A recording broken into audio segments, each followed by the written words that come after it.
Chapter 1. Pip Meets a Stranger. My first name was Philip, but when I was a small child, I could only manage to say Pip, so Pip was what everybody called me. I lived in a small village in Essex with my sister, who was over 20 years older than me, and married to Joe Gargery, the village blacksmith. My parents had died when I was a baby, so I could not remember them at all. But quite often I used to visit the churchyard, about a mile from the village, to look at their names on their gravestones. My first memory is of sitting on a gravestone in that churchyard one cold, grey December afternoon, looking out at the dark, flat, wild marshes, divided by the black line of the River Thames, and listening to the rushing sound of the sea in the distance. "Don't say a word," cried a terrible voice, as a man jumped up from among the graves and caught hold of me. "If you shout, I'll cut your throat." He was a big man, dressed all in grey, with an iron chain on his leg. His clothes were wet and torn. He looked exhausted and hungry and very fierce. I had never been so frightened in my whole life. "Oh, don't cut my throat, sir," I begged in terror. "Tell me your name, boy.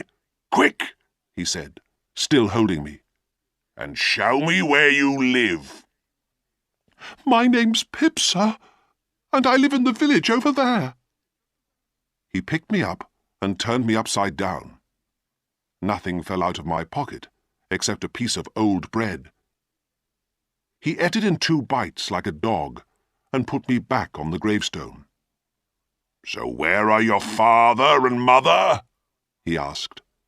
"There, sir," I answered, pointing to their graves. "What?" he cried, and was about to run when he saw where I was pointing. "Oh," he said, "I see. They're dead. Well, who do you live with? If I let you live, which I haven't decided yet." "With my sister, sir, wife of Joe Gargery, the blacksmith." "Blacksmith, you say?" And he looked down at his leg. Then he held me by both arms and stared fiercely down into my eyes. "Now look here. You bring me a file. You know what that is? And you bring me some food. If you don't, or if you tell anyone about me, I'll cut your heart out." "I promise I'll do it, sir," I answered.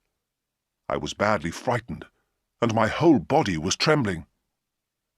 "You see," he continued, smiling unpleasantly, "I travel with a young man, a friend of mine, who roasts boys' hearts and eats them.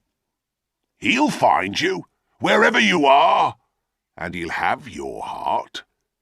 So bring the file and the food to that wooden shelter over there, early tomorrow morning, if you want to keep your heart, that is. Remember, you promised." I watched him turn and walk with difficulty across the marshes, the chain hanging clumsily around his leg. Then I ran home as fast as I could. My sister, Mrs. Joe Gargery, was very proud of the fact that she had brought me up by hand. Nobody explained to me what this meant, and because she had a hard and heavy hand, which she used freely on her husband as well as me, I supposed that Joe and I were both brought up by hand. She was not a beautiful woman, being tall and thin, with black hair and eyes, and a very red face. She clearly felt that Joe and I caused her a lot of trouble, and she frequently complained about it. Joe, on the other hand, was a gentle, kind man, with fair hair and weak blue eyes, who quietly accepted her scolding. Because Joe and I were in the same position of being scolded by Mrs. Joe, We were good friends, and Joe protected me from her anger whenever he could. So when I ran breathless into the kitchen, he gave me a friendly warning. "She's out looking for you, Pep, and she's got the stick with her." This stick had been used so often for beating me that it was now quite smooth. Just then Mrs. Joe rushed in. "Where have you been, you young monkey?" she shouted. I jumped behind Joe to avoid being hit with the stick. "Only to the churchyard," I whispered, starting to cry. "Churchyard? If I hadn't brought you up, you'd be in the churchyard with our parents. You'll send me to the churchyard one day. Now let me get your supper ready, both of you." For the rest of the evening, I thought of nothing but the stranger on the marshes.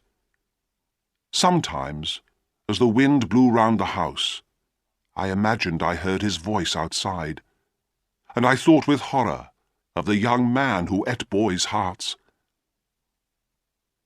Just before I went to bed, we heard the sound of a big gun on the marshes. "Was that a gun, Joe?" I asked. "Ah," said Joe. "Another convict's escaped. One got away last night. They always fire the gun when one escapes." "Who fires the gun?" I asked. Joe shook his head to warn me. "Too many questions," frowned my sister. "If you must know, it's the men in the prison ships who fire the gun." "I wonder who is put into prison ships, and why?" I asked, in a general way, quietly desperate to know the answer. This was too much for Mrs. Joe. "Listen, my boy. I didn't bring you up by hand to annoy people to death. There are ships on the river which are used as prisons. People who steal and murder are put in the prison ships, and they stay there for years sometimes. And they always begin their life of crime by asking too many questions. Now, go to bed." I could not sleep at all that night. I was in terror of the young man who wanted my heart. I was in terror of the man with the iron chain. I was in terror of my sister, who would soon discover I had stolen her food. As soon as there was a little light in the sky outside my window, I got up and went quietly down to the kitchen. I stole some bread, cheese, and a big meat pie, hoping that, as there was a lot of food ready for Christmas, nobody would notice what was missing.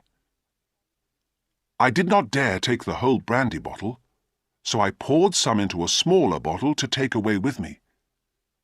Then I filled up the brandy bottle with what I thought was water from a big brown bottle. I took a file from Joe's box of tools and ran out onto the dark marshes. The mist was so thick that I could not see anything. Although I knew my way to the shelter very well, I almost got lost this time.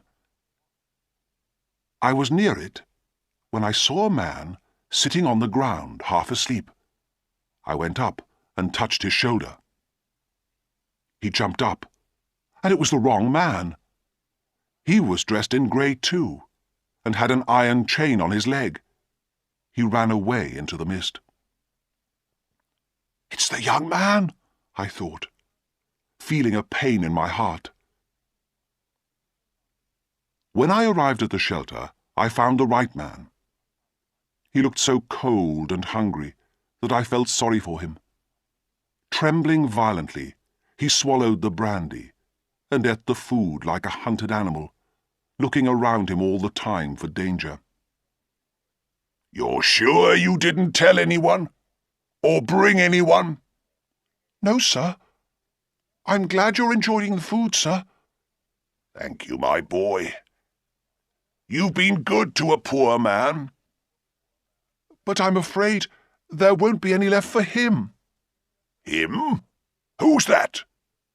My friend stopped in the middle of eating. The young man who travels with you." "Oh, him," he replied, smiling. "He doesn't want any food." "I thought he looked rather hungry," I answered. He stared at me in great surprise. "Looked? When?" "Just now. Over there. I found him half asleep, and I thought it was you. He was dressed like you, and—" I was anxious to express this politely. "He had the same reason for wanting to borrow a file."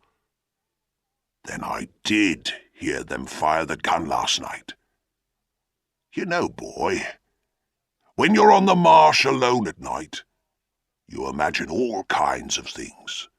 Voices calling, guns firing, soldiers marching. But show me where this man went.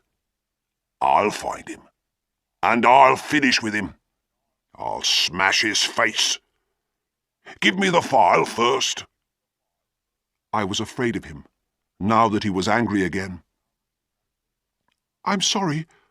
I must go home now," I said. He did not seem to hear, so I left him bending over his leg and filing away at his iron chain like a madman. Halfway home, I stopped in the mist to listen, and I could still hear the sound of the file.